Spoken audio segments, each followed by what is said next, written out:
Bonsoir à tous. À la une de ce journal, la situation économique est désastreuse dans les régions anglophones, confrontées à une crise sociopolitique et des violences meurtrières entre les exactions des bandes armées, le couvre-feu et le renforcement du dispositif sécuritaire. Des populations et opérateurs économiques expriment leur désarroi et exaspération face à l'enlisement de la crise anglophone.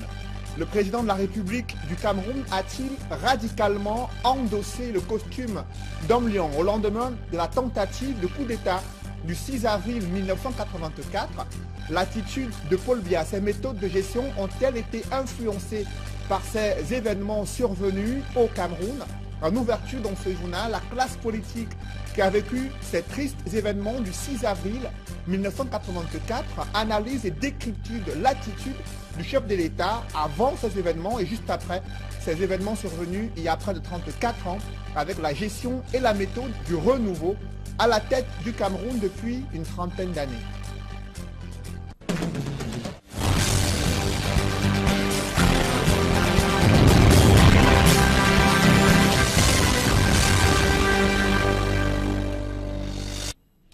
Merci de suivre cette édition complète de l'information sur Equinox Télévision. 34 ans après la tentative de coup d'État survenue au Cameroun, le président de la République a-t-il radicalement changé?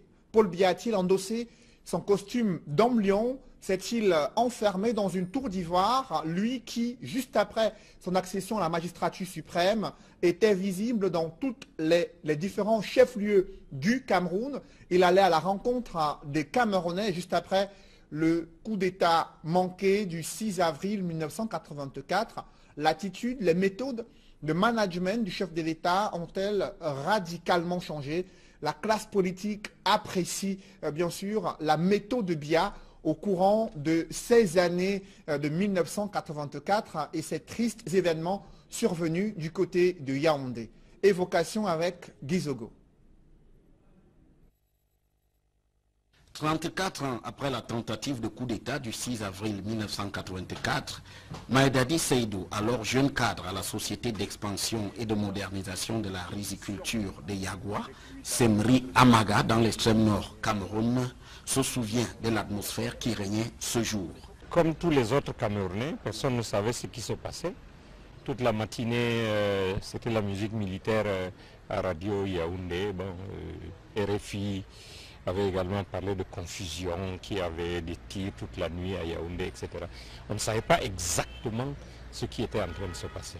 Sur les suites de ces événements et à propos de Paul Biya, au sujet duquel d'aucuns ont souvent affirmé qu'il y aura eu un Paul Biya d'avant le 6 avril 1984 et un autre après cette date, Maïdadi Seydou soutient qu'il n'en est rien. Personnellement, je ne le crois pas. Je pense que Biya est resté le même. Le Biya d'avant 84 est le même que celui qui a eu avant 84. Tout au plus concède-t-il ce qu'il considère comme une illusion des premiers jours après l'arrivée de Paul Biya à Etoudi. Peut-être que le premier jour, comme il venait juste d'accéder à la magistrature suprême, il devait rassurer surtout ceux qui étaient proches de Aïdjo. Il fallait absolument les rassurer. Il ne pouvait pas montrer son vrai visage. Je pense que son vrai visage a commencé à ressortir par la suite. Mais au total, le cadre de l'UNDP convoque le jugement d'un ancien proche du président de la République pour conclure définitivement que son trait de caractère premier, à savoir le désintérêt pour les préoccupations des populations et un fort attachement à la consolidation de son pouvoir, sont restés constants de tout temps. C'est que Sengako, qui était très proche du président Biya et qui l'a bien connu, a dit au moment de leur séparation que effectivement en 82, l'échec de Paul Biya n'était pas prévisible. Et il a continué en disant que, mais à l'usure du pouvoir, ces prédispositions naturelles qui étaient restées jusque-là à l'état latent ont fini par prendre le dessus.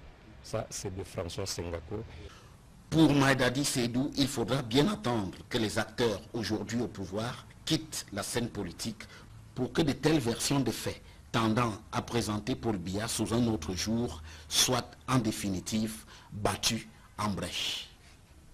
Aujourd'hui, le président de la République du Cameroun est confronté à une grave crise anglophone.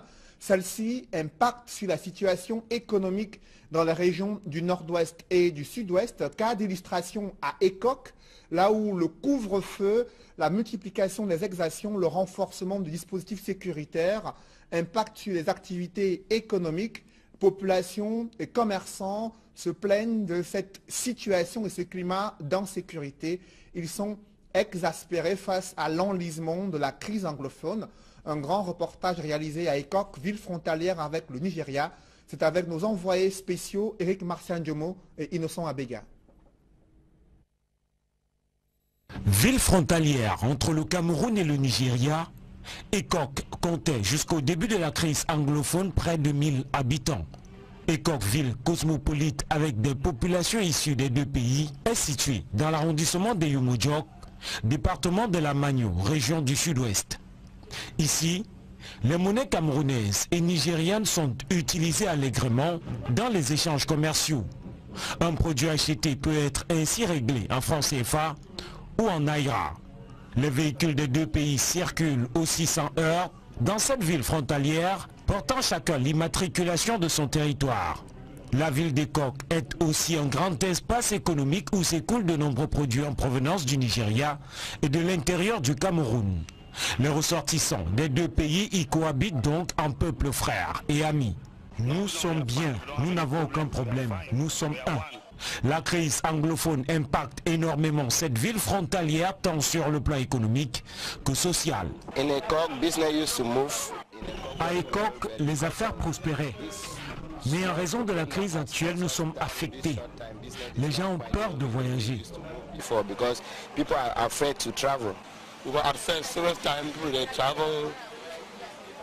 Avant, les voyages entre le Nigeria et le Cameroun se faisaient de jour comme de nuit. Mais actuellement, les activités se déroulent uniquement en journée. Dès 18 h, la frontière est fermée. Les Nigérians doivent rentrer au Nigeria avant la fermeture. Ce bar, par exemple, était auparavant ouvert de 6 h à 6 h. De nombreuses attaques sécessionnistes en vue de faire de cette ville une base arrière des activistes anglophones ont été enregistrées depuis près d'1 an. Pour contrer d'autres attaques, le gouvernement camerounais a décidé de militariser la ville. Les symboles de l'armée sont souvent la cible des sécessionnistes. Alors que 18 h, heure de Yaoundé et heure d'Ekok, où nous nous trouvons approche inexorablement, l'on vit le spectacle qui est décrit au quotidien dans cette ville frontalière entre le Cameroun et le Nigeria. Simplement, à l'approche de cette heure, les commerçants et tous les habitants qui se trouvent de l'autre côté du Nigeria s'attellent à rentrer. Question que le couvre-feu ne les trouve pas en territoire camerounais. Idem pour les Camerounais qui quittent rapidement la place publique pour regagner leur domicile. Voilà l'ambiance à Ekok depuis le début de la crise anglophone. Une ville qui s'est métamorphosée, une ville qui s'est adaptée à ce contexte de crise et qui, malgré son côté cosmopolite, continue à exister malgré tout.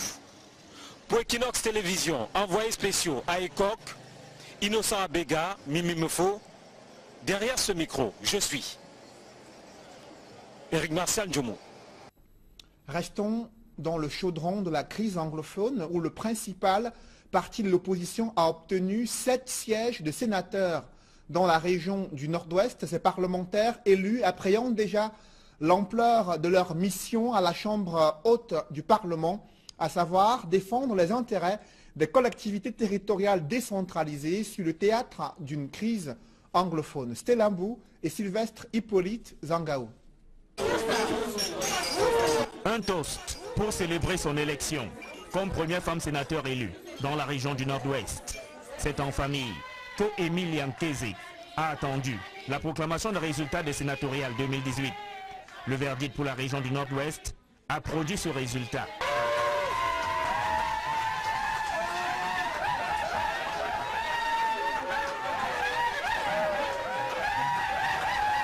Passé l'euphorie, Emilian Keze pense déjà à la tâche qui l'attend en qualité de sénateur du Nord-Ouest.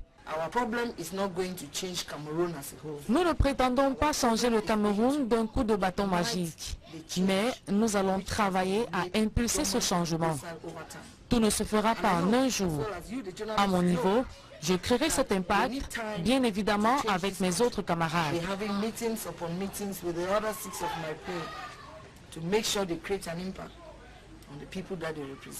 La région du Nord-Ouest tient donc ses premiers sénateurs élus.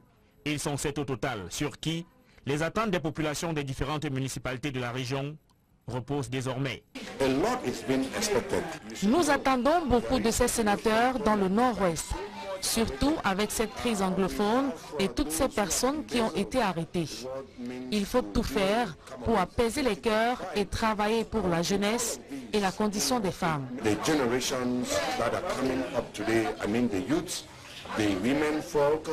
Contrairement à 2013, le RDPC n'enverra pas de sénateurs du Nord-Ouest au Parlement. Mais les militants du Parti de la Flamme dans cette région espèrent que les sénateurs du SDF vont œuvrer pour la paix et le développement. Je ne peux que féliciter le SDF. Maintenant, ce ne sont plus les sénateurs du RDPC qui seront au devant de la scène dans notre région. Nous voulons que ces sénateurs travaillent pour la paix et la démocratie. Comme des maçons au pied du mur, les 7 sénateurs élus dans la région du Nord-Ouest sont attendus sur le terrain des réalisations durant les 5 prochaines années.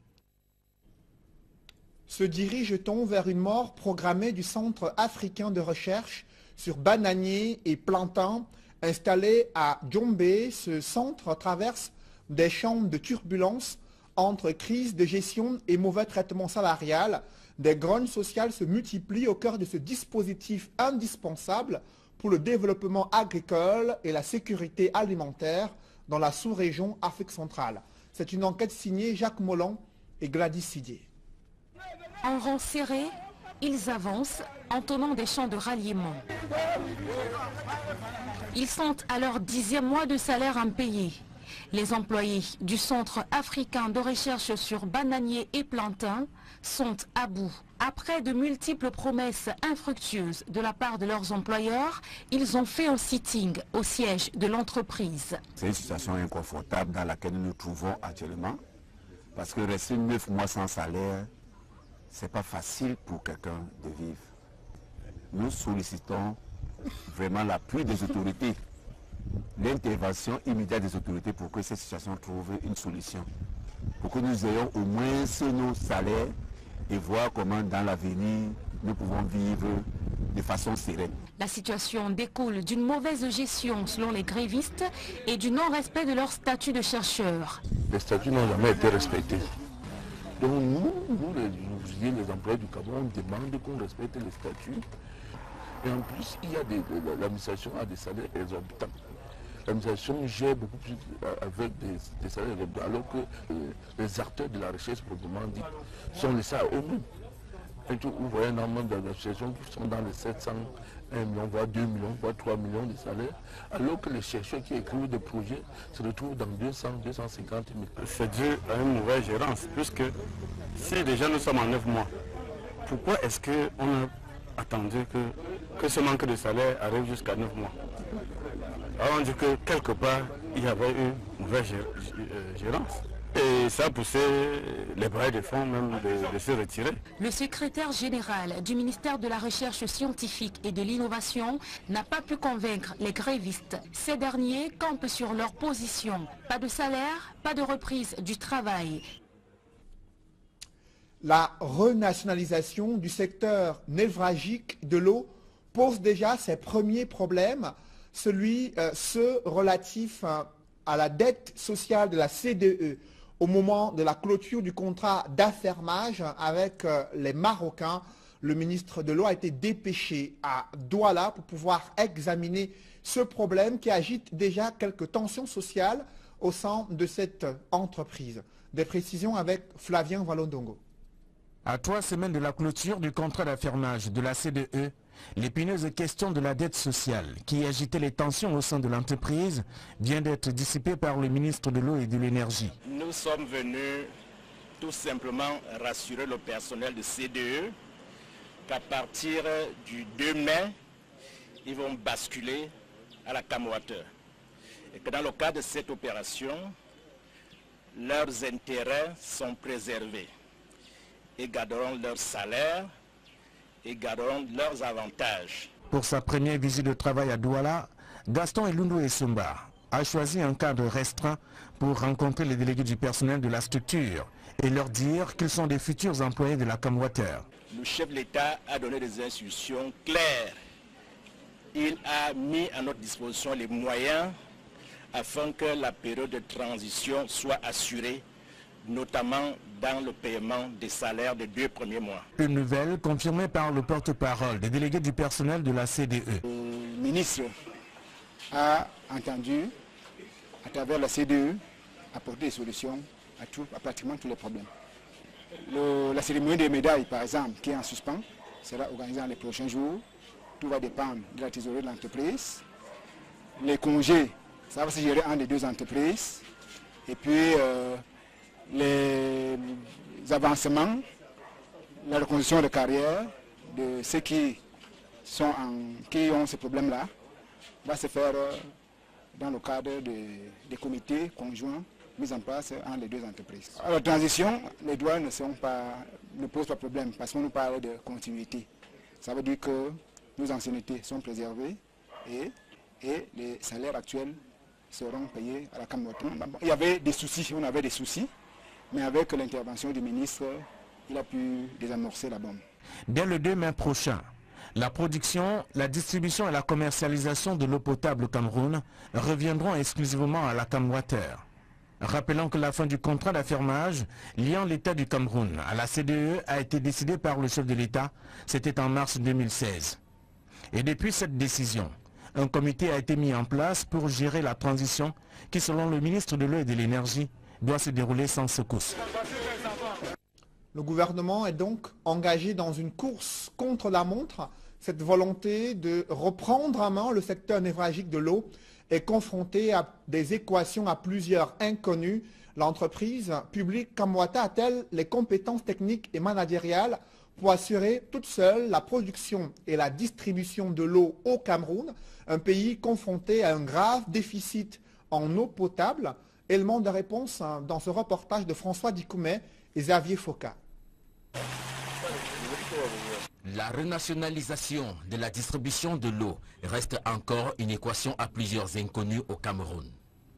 Après 2 mois de la fin du contrat d'affirmage avec la Camerounaise des eaux, des concertations se multiplient entre Gaston Elundu Essomba, ministre de l'eau et de l'énergie, et les directeurs généraux de la Camerounaise des eaux et la CAM Water. En principe, à partir du 2 mai 2018, l'entreprise CAM Water doit désormais assurer la production et la distribution de l'eau aux Camerounais. Aucune déclaration officielle n'a été faite au terme de cette rencontre. Pourtant, les Camerounais s'interrogent sur les capacités techniques et managériales dont dispose CAM Water pour gérer tout le secteur de l'eau au Cameroun. Au sortir des travaux, le ministre n'a pas souhaité s'exprimer sur la question, alors que l'on sait qu'au Cameroun, avoir une eau de bonne qualité est devenu un luxe pour de nombreuses familles. Le secteur de l'eau accuse dans la ville de Douala par exemple un déficit d'environ 250 mm3 d'eau par jour. 4 mois après la promesse présidentielle, le gouvernement annonce le déblocage de 32 milliards de francs CFA pour l'apurement de la dette antérieure. Cependant, des spécialistes des questions économiques déplorent une enveloppe insignifiante au regard de l'ampleur de cette dette due aux petites et moyennes entreprises au Cameroun. François Dikoumet et Auréole Tchoumi. La mort proclamée des petites et moyennes entreprises vient d'être officialisée par le ministre de l'économie, de la planification et de l'aménagement du territoire selon des experts. Le communiqué rendu public par Lupol Motazé laisse planer le doute sur l'audit annoncé au Cameroun Business Forum. Au Nyunai, au-delà du merci, subsiste l'inquiétude. Aujourd'hui, nous voyons qu'on est sorti sur 750 milliards. On nous donne 30 milliards, ce qui représente 4%. Le ministre nous a dit, je vais d'abord faire un audit pour apurer ou alors pour contrôler, pour vérifier qu'il n'y a pas de fausses déclarations. Nous nous posons donc des questions. Est-ce que le ministre a fini cet audit pour venir nous donner 4%? La dette de l'État envers les petites et moyennes entreprises est estimée à 750 milliards de francs CFA. Un chiffre non confirmé au Cameroun Business Forum par le ministre Lupaul Motazé avait joué la carte de la prudence. Nous étions parfaitement d'accord, parce que pour nous c'était une excuse, mais nous étions parfaitement d'accord en disant, si le ministre pense qu'il y a des fausses déclarations, qu'il fasse l'audit. Et en faisant l'audit, nous pensions qu'à la sortie de cet audit-là, ce n'est pas 4%. Sur les 31 milliards de francs CFA, les prestataires de l'État bénéficient de 13 milliards et un peu plus de 400 millions de francs CFA. Largement insignifiant selon l'expert. Il faut vraiment que l'État fasse un effort, n'est-ce pas, pour payer les PME, parce que les PME, c'est eux le moteur du développement. Si les PME ne sont pas payés, les PME vont fermer, les PME ne vont pas payer les impôts, et forcément, n'est-ce pas, le développement du Cameroun, nous n'atteindrons jamais l'émergence en 2037. Les dossiers de l'exercice 2017 continuent jusqu'ici d'accuser un retard dans le paiement des factures des prestataires de l'État et de ses démembrements. Vous l'avez peut-être constaté, des jeunes médecins peinent à respecter les conseils des doyens de cette profession face à un plateau technique vétuste et des conditions de travail intenables. Dans les hôpitaux publics, ils sont de moins en moins engagés à sauver des vies. La pratique illégale de la médecine décourage certains médecins face à la fuite des cerveaux. L'Ordre des médecins prescrit une ordonnance pour pouvoir stabiliser ces jeunes médecins au Cameroun. Élisée Bogba et Marcelin Gansop.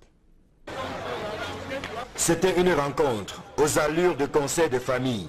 D'un côté, de jeunes médecins visiblement passionnés et en face d'eux, des aînés préoccupés par le bon exercice de la médecine. C'est la maison du médecin ici, on les accueille dans la famille et on leur dit que dans cette famille, voilà le mode de fonctionnement. D'où la leçon d'éthique et de déontologie qui a été faite ce matin en disant que vous avez des droits, mais vous avez des devoirs. Les devoirs, c'est envers les malades. C'est les malades qui sont notre raison de vivre. Vous devez toujours respecter le malade. Vous devez toujours être à l'écoute du malade. L'humilité, la probité. J'avais entendu tout à l'heure, le médecin c'est ça. Un médecin ne doit pas, non. Le médecin doit toujours se mettre au niveau de son malade, voire au-dessous pour lui donner, pour qu'il ait confiance en vous. C'est ça. C'est pour ça qu'on a tenu à les accueillir. Entrez, mais vous ne sortirez plus. C'est un chemin de non-retour. Pour les jeunes médecins qui écrivent les premières pages d'une exaltante carrière, c'est un jeu qui vaut la chandelle que de s'abreuver à la source des plus anciens dans la profession. J'apprécie vraiment cette initiative. Nous sentons désormais médecins au Cameroun. Et c'était l'occasion pour eux aussi de nous dire ce qu'implique prêter serment une fois qu'on est médecin. Donc, les règles que nous devons respecter en tant que médecin. Au moment où je m'apprête à aller sur le terrain, je suis galvanisée, je me sens prête à exercer ma fonction de médecin au Cameroun. Alors nos maîtres qui sont déjà expérimentés, parce que là il faut le dire, il s'agit déjà de vieux médecins, nous ont entretenu sur déjà les difficultés auxquelles nous ferons face dans un premier temps et sur déjà le devoir du médecin face aux patients. On sort de cette assemblée déjà satisfait et après rassuré. L'exercice illégal est un piège que les jeunes médecins doivent éviter à tout prix et suivre la voie tracée par les plus de 8000 déjà inscrits au tableau de l'ordre depuis sa création. L'autre équation difficile à résoudre est celle de la désertion des formations sanitaires publiques au profit du privé. Un gros caillou dans la chaussure des pouvoirs publics. Pourquoi les jeunes médecins si passionnés, si dévoués, si soucieux de prouver ce qu'ils ont appris pendant tant d'années de formation et de sacrifice quittent l'hôpital public? C'est que probablement l'hôpital public a un problème. Et nous interpellons les pouvoirs publics pour leur dire ce n'est pas normal que les jeunes médecins désertent l'hôpital public. Dans tous les pays du monde, on fait en sorte que l'hôpital public soit l'endroit où le médecin trouve sa gloire. Il rend service et il trouve là les raisons qui lui permettent de vivre dignement, sans envier qui que ce soit. Ce n'est pas le cas actuellement. Les nouveaux maçons, plutôt aguerris, seront jugés au pied du mur de la prise en charge adéquate des malades. C'est un chiffre non négligeable. Plus de 7000 nouveau-nés développent l'hydrocéphalie. Cette maladie rare traduit l'excès de liquide à l'intérieur de la boîte crânienne, ce qui provoque des troubles neurologiques et la déformation de la tête des enfants. comment sauver les jeunes victimes de cette maladie, des médecins français ont partagé avec des confrères camerounais leur expérience d'opération chirurgicale en la matière. Reportage, Eric Watat et Flavien Dongo. Dans une salle pleine à craquer, des adolescents aux têtes volumineuses occupent une place de choix.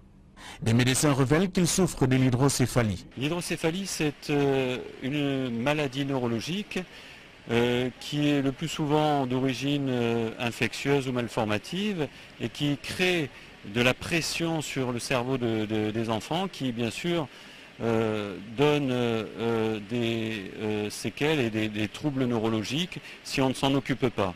Ces spécialistes venus d'ailleurs précisent que le non-respect des visites prénatales rentre dans les causes de la maladie qui prend de l'ampleur au Cameroun. Ce que j'ai dit, c'est que je pense qu'il y a plus que 7000 nouveaux cas de spina bifida et hydrocéphalie au Cameroun chaque an. Et c'est basé sur le nombre de la population. Des parents des enfants victimes de l'hydrocéphalie, face aux spécialistes, ont révélé que le coût élevé de la prise en charge au Cameroun contribue à l'aggravation de la pathologie chez les enfants. L'opération était chère, c'était à 1 600 000. Oui, je suis resté chez moi, carrément, parce que je n'avais pas les moyens. Ces moyens-là, je n'avais pas. Je suis la grand-mère de Lynn Maeva, qui souffre de l'hydrocéphalie. Elle a 9 ans aujourd'hui. Je suis la mère de Moafo qui souffre de l'hydrocéphalie depuis sa naissance. Vraiment, ce n'est que la souffrance. Tous les jours, les gens se moquent de moi. On dit que vraiment, voilà l'enfant, c'est femme. Jusqu'ici, c'est la chirurgie qui servait de solution. Mais avec l'évolution technologique, le plateau technique de nos formations sanitaires n'est plus à la mode. Obligé donc de solliciter l'expertise qui vient d'ailleurs. Alors la connaissance est là, ce sont les moyens techniques et l'encadrement. Nous avons un programme de ce qu'on appelle formation médicale. Cette formation est privilégiée dans ce domaine de l'hydrocéphalie parce qu'il y a des traitements chirurgicaux qui sont plus récents et qui sont encore plus efficaces que ce qu'on appelle les valves de dérivation que l'on mettait jusqu'à présent. Oui, on peut éviter par réagir à temps, par faire la chirurgie à temps pour l'hydrocéphalie. Pour le spina bifida, on peut l'éviter avec l'acide folique. L'hydrocéphalie ou la spina bifida, qui brutalise des nourrissons et par ricochet des familles entières, trouve des solutions grâce à la mission bordelaise en séjour au Cameroun. Parlons à présent des acteurs de la filière café récompensés pour leur performance dans la production et la commercialisation du café camerounais, des primes d'excellence décernées au bout de 3 jours de conférences, de débats, d'expositions et de dégustation du café. Il y a eu des milliers de participants à la 6e édition du Festi Café qui s'est déroulée dans les principales villes du Cameroun. Reportage. Comme il est de tradition, c'est une soirée récréative qui a constitué la cerise sur le gâteau de la 6e édition de Festi Coffee. Parce que pour quelqu'un, ma femme m'a dit de mon cœur, si tu veux être un homme robuste, il faut te garder des cafés robustes.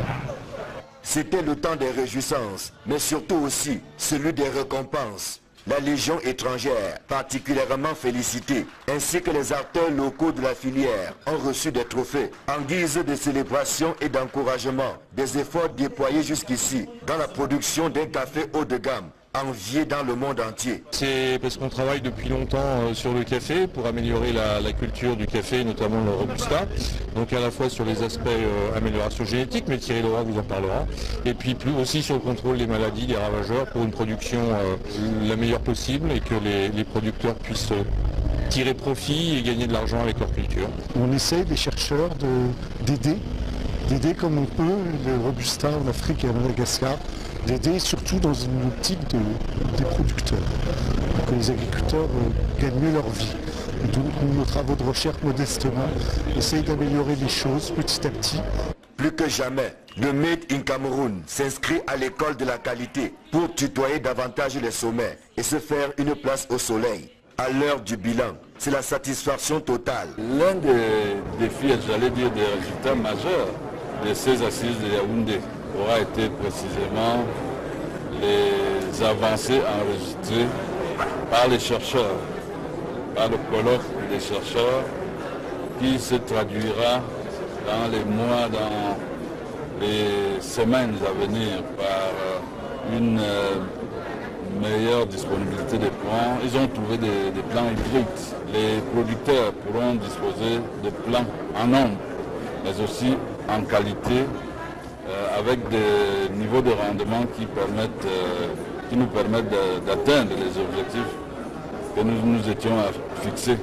Festicofi 2018 a battu tous les records en termes de participation et de consommation du café local à Yaoundé et dans plusieurs autres villes du Cameroun, dont Douala, Bafoussam, Konsamba. La dégustation du café Made in Cameroun était à l'ordre du jour. Festicofi 2018 a surtout jeté les bases du futur. Un avenir dont la jeunesse détient les clés à travers le programme New Generation du CICC. La recherche est également appelée à s'intensifier pour trouver des semences au meilleur rendement et moins exposées aux maladies de toutes sortes. Une amorce a été faite, ce travail devrait donc se poursuivre.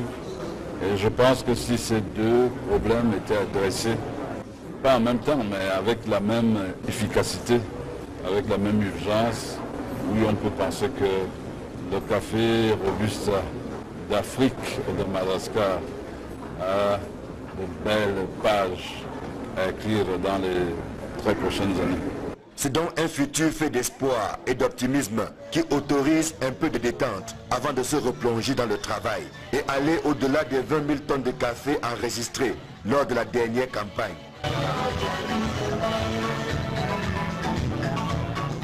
En plus de la filière café, il existe une filière coton, textile, habillement qui présente d'énormes potentiels économiques et un véritable vivier d'emploi. C'est la problématique à suivre sur Tendance économique juste après cette édition du 20h. Et autour de 21h, vous suivrez l'émission Horizon Sport, présentée ce soir par Eric Martial Ndiomo. Mesdames, Messieurs, c'est la fin de ce journal. Merci de l'avoir suivi. Je vous souhaite une bonne soirée sur Equinox Télévision.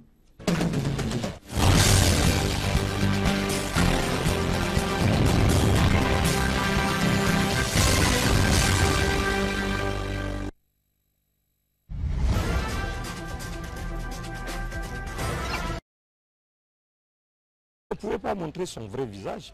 Je pense que son vrai visage a commencé à ressortir par la suite. Mais au total, le cadre de l'UNDP convoque le jugement d'un ancien proche du président de la République pour conclure définitivement que son trait de caractère premier, à savoir le désintérêt pour les préoccupations des populations et un fort attachement à la consolidation de son pouvoir, sont restés constants de tout temps. C'est que Sengako, qui était très proche du président Biya et qui l'a bien connu, a dit au moment de leur séparation que effectivement en 82, l'échec de Paul Biya n'était pas prévisible. Et il a continué en disant que, mais à l'usure du pouvoir, ces prédispositions naturelles qui étaient restées jusque-là à l'état latent ont fini par prendre le dessus. Ça, c'est de François Sengako. Pour Maïdadi Seydou, il faudra bien attendre que les acteurs aujourd'hui au pouvoir quittent la scène politique pour que de telles versions de faits tendant à présenter Paul Biya sous un autre jour soient en définitive battues en brèche. Aujourd'hui, le président de la République du Cameroun est confronté à une grave crise anglophone. Celle-ci impacte sur la situation économique dans les régions du nord-ouest et du sud-ouest. Cas d'illustration à Ekok, là où le couvre-feu, la multiplication des exactions, le renforcement du dispositif sécuritaire impactent sur les activités économiques. Population et commerçants se plaignent de cette situation et ce climat d'insécurité. Ils sont exaspérés face à l'enlisement de la crise anglophone.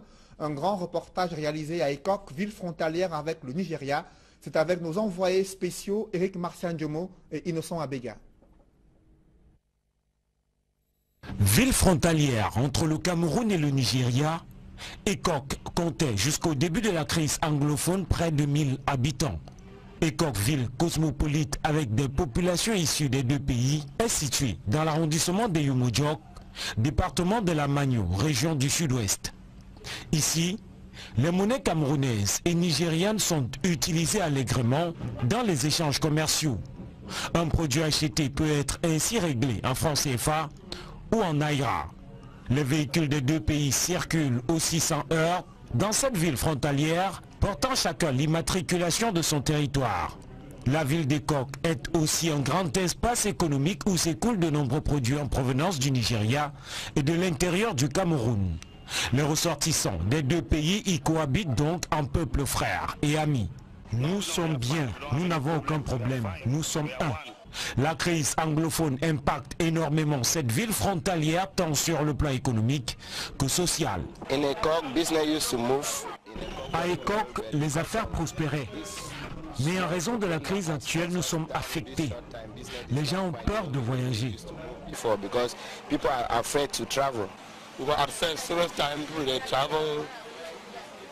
Avant, les voyages entre le Nigeria et le Cameroun se faisaient de jour comme de nuit. Mais actuellement, les activités se déroulent uniquement en journée. Dès 18 h, la frontière est fermée. Les Nigérians doivent rentrer au Nigeria avant la fermeture. Ce bar, par exemple, était auparavant ouvert de 6 h à 6 h. De nombreuses attaques sécessionnistes en vue de faire de cette ville une base arrière des activistes anglophones ont été enregistrées depuis près d'un an. Pour contrer d'autres attaques, le gouvernement...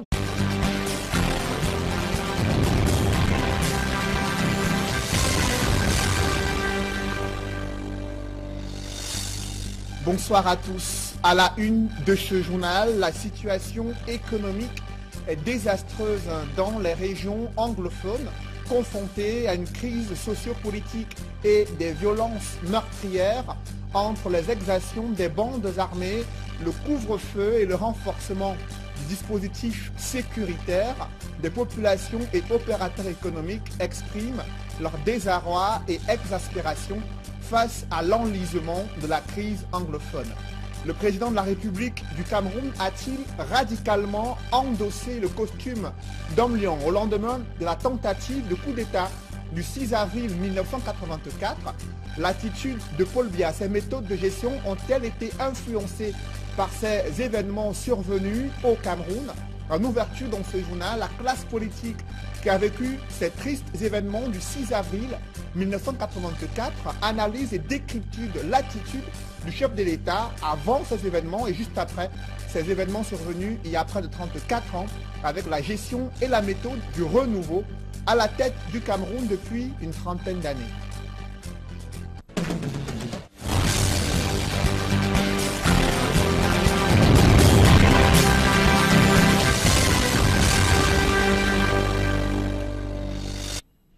Merci de suivre cette édition complète de l'information sur Equinox Télévision. 34 ans après la tentative de coup d'État survenue au Cameroun, le président de la République a-t-il radicalement changé? Paul Biya a-t-il endossé son costume d'homme lion? S'est-il enfermé dans une tour d'ivoire, lui qui, juste après son accession à la magistrature suprême, était visible dans tous les différents chefs-lieux du Cameroun? Il allait à la rencontre des Camerounais juste après le coup d'État manqué du 6 avril 1984. L'attitude, les méthodes de management du chef de l'État ont-elles radicalement changé? La classe politique apprécie bien sûr la méthode de Biya au courant de ces années de 1984 et ces tristes événements survenus du côté de Yaoundé. Évocation avec Gizogo. 34 ans après la tentative de coup d'État du 6 avril 1984, Maïdadi Seydou, alors jeune cadre à la Société d'expansion et de modernisation de la riziculture de Yagua, Semri Amaga dans l'extrême nord Cameroun, se souvient de l'atmosphère qui régnait ce jour. Comme tous les autres Camerounais, personne ne savait ce qui se passait. Toute la matinée, c'était la musique militaire à Radio Yaoundé, RFI avait également parlé de confusion, qu'il y avait des tirs toute la nuit à Yaoundé, etc. On ne savait pas exactement ce qui était en train de se passer. Sur les suites de ces événements et à propos de Paul Biya, au sujet duquel d'aucuns ont souvent affirmé qu'il y aura eu un Paul Biya d'avant le 6 avril 1984 et un autre après cette date, Maïdadi Seydou soutient qu'il n'en est rien. Personnellement, je ne le crois pas.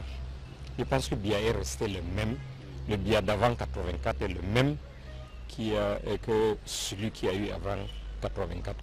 Tout au plus, concède-t-il, ce qu'il considère comme une illusion des premiers jours après l'arrivée de Paul Biya à Etoudi. Peut-être que le premier jour, comme il venait juste d'accéder à la magistrature suprême, il devait rassurer surtout ceux qui étaient proches de Aïdjo. Il fallait absolument les rassurer.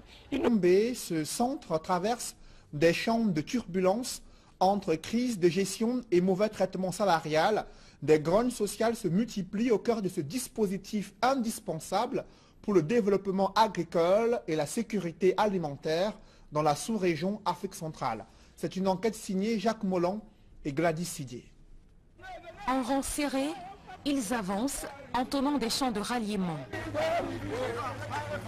Ils sont à leur 10e mois de salaire impayé. Les employés du Centre africain de recherche sur bananiers et plantains sont à bout. Après de multiples promesses infructueuses de la part de leurs employeurs, ils ont fait un sitting au siège de l'entreprise. C'est une situation inconfortable dans laquelle nous nous trouvons actuellement, parce que rester 9 mois sans salaire, ce n'est pas facile pour quelqu'un de vivre. Nous sollicitons vraiment l'appui des autorités, l'intervention immédiate des autorités pour que cette situation trouve une solution. Pour que nous ayons au moins nos salaires et voir comment dans l'avenir nous pouvons vivre de façon sereine. La situation découle d'une mauvaise gestion selon les grévistes et du non-respect de leur statut de chercheurs. Les statuts n'ont jamais été respectés. Donc nous les ouvriers, les employés du Cameroun, demandent qu'on respecte les statuts. Et en plus, il y a l'administration a des salaires exorbitants. L'administration gère beaucoup plus avec des salaires exorbitants, alors que les acteurs de la recherche, proprement dit, sont laissés à eux-mêmes. Vous voyez un nombre d'associations qui sont dans les 700, 1 million, voire 2 millions, voire 3 millions de salaires, alors que les chercheurs qui écrivent des projets se retrouvent dans 200, 250 000. C'est dû à une mauvaise gérance, puisque si déjà nous sommes en 9 mois, pourquoi est-ce qu'on a attendu que ce manque de salaire arrive jusqu'à 9 mois? Alors on dit que quelque part, il y avait une mauvaise gérance.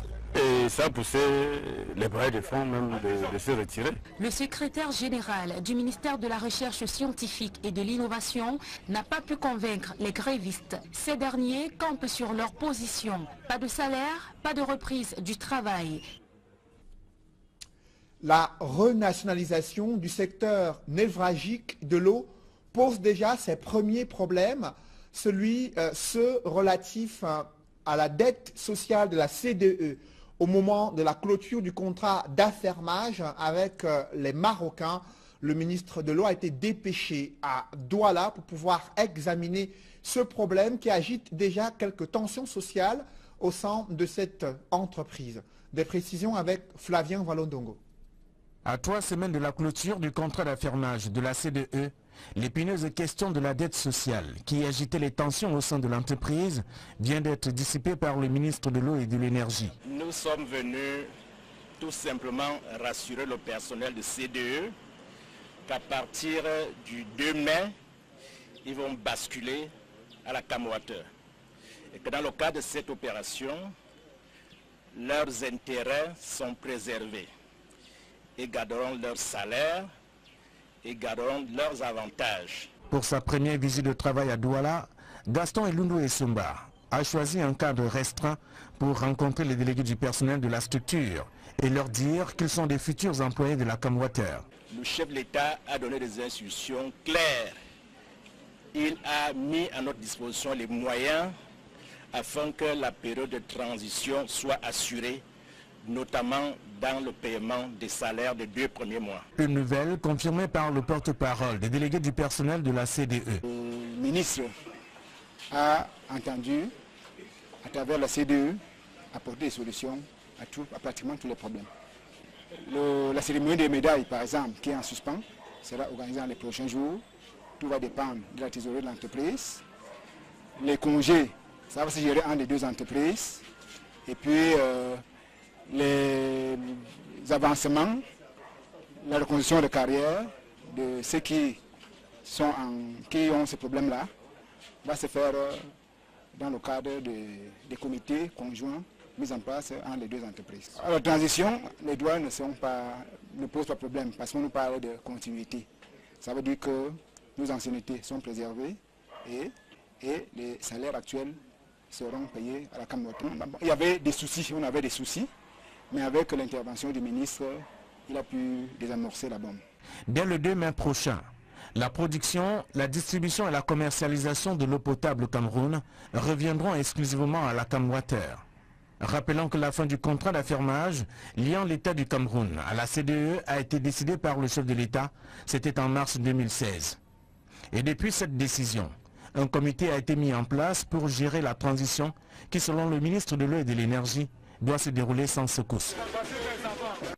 Le gouvernement est donc engagé dans une course contre la montre. Cette volonté de reprendre en main le secteur névralgique de l'eau est confrontée à des équations à plusieurs inconnues.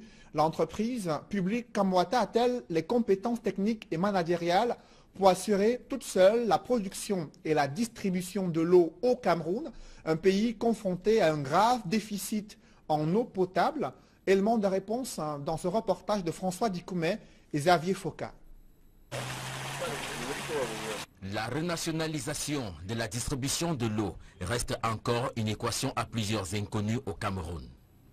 Après 2 mois de la fin du contrat d'affermage avec la Camerounaise des eaux, des concertations se multiplient entre Gaston Eloundou Essomba, ministre de l'eau et de l'énergie, et les directeurs généraux de la Camerounaise des eaux et la Camwater. En principe, à partir du 2 mai 2018, l'entreprise Camwater doit désormais assurer la production et la distribution de l'eau aux Camerounais. Aucune déclaration officielle n'a été faite au terme de cette rencontre. Pourtant, les Camerounais s'interrogent sur les capacités techniques et managériales dont dispose Camwater pour gérer tout le secteur de l'eau au Cameroun. Au sortir des travaux, le ministre n'a pas souhaité s'exprimer sur la question, alors que l'on sait qu'au Cameroun, avoir une eau de bonne qualité est devenu un luxe pour de nombreuses familles. Le secteur de l'eau accuse dans la ville de Douala par exemple un déficit d'environ 250 mm3 d'eau par jour. 4 mois après la promesse présidentielle, le gouvernement annonce le déblocage de 32 milliards de francs CFA pour l'apurement de la dette antérieure. Cependant, des spécialistes des questions économiques déplorent une enveloppe insignifiante au regard de l'ampleur de cette dette due aux petites et moyennes entreprises au Cameroun. François Dikoumet et Auréole Tchoumi. La mort proclamée des petites et moyennes entreprises vient d'être officialisée par le ministre de l'économie, de la planification et de l'aménagement du territoire selon des experts. Le communiqué rendu public par Lupol Motazé laisse planer le doute sur l'audit annoncé au Cameroun Business Forum. Pour Nyunai, au-delà du merci, subsiste l'inquiétude. Aujourd'hui, nous voyons qu'on est sorti sur 750 milliards. On nous donne 30 milliards, ce qui représente 4%. Le ministre camerounais a décidé de militariser la ville. Les symboles de l'armée sont souvent la cible des sécessionnistes. Alors que 18h, heure de Yaoundé et heure des Coques, où nous nous trouvons approche inexorablement, l'on vit le spectacle qui est décrit au quotidien dans cette ville frontalière entre le Cameroun et le Nigeria. Simplement, à l'approche de cette heure, les commerçants et tous les habitants qui se trouvent de l'autre côté du Nigeria s'attellent à rentrer. Question que le couvre-feu ne les trouve pas en territoire camerounais. Idem pour les Camerounais qui quittent rapidement la place publique pour regagner leur domicile. Voilà l'ambiance à Ekok depuis le début de la crise anglophone. Une ville qui s'est métamorphosée, une ville qui s'est adaptée à ce contexte de crise et qui, malgré son côté cosmopolite, continue à exister malgré tout. Pour Equinox Télévision, envoyés spéciaux à Ekok, Innocent Abega, Mimi Mefo. Derrière ce micro, je suis Éric Martial Djomo.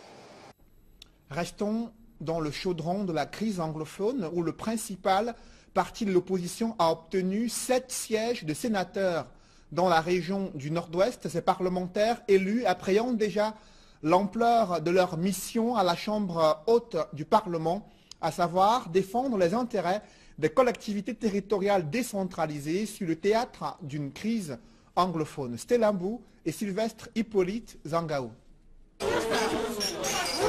Un toast pour célébrer son élection comme première femme sénateur élue dans la région du Nord-Ouest.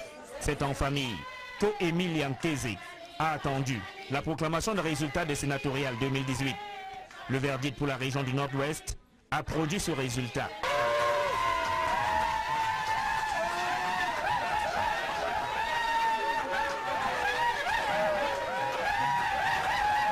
Passé l'euphorie, Émile Yankeze pense déjà à la tâche qui l'attend en qualité de sénateur du Nord-Ouest.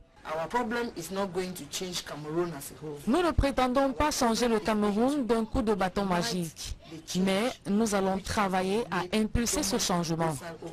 Tout ne se fera pas en un jour. À mon niveau, je créerai cet impact, bien évidemment avec mes autres camarades.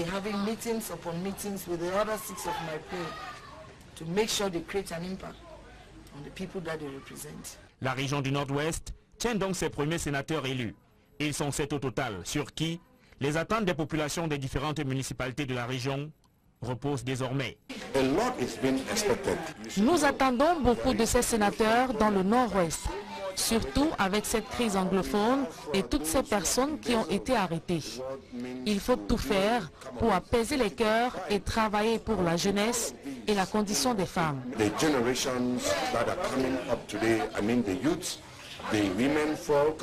Contrairement à 2013, le RDPC n'enverra pas de sénateurs du Nord-Ouest au Parlement.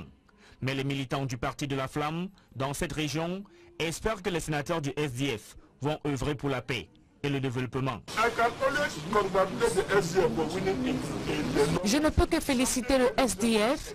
Maintenant, ce ne sont plus les sénateurs du RDPC qui seront au devant de la scène dans notre région. Nous voulons que ces sénateurs travaillent pour la paix et la démocratie. Comme des maçons au pied du mur, les 7 sénateurs élus dans la région du Nord-Ouest sont attendus sur le terrain des réalisations durant les 5 prochaines années. Se dirige-t-on vers une mort programmée du Centre africain de recherche sur bananiers et plantains installé à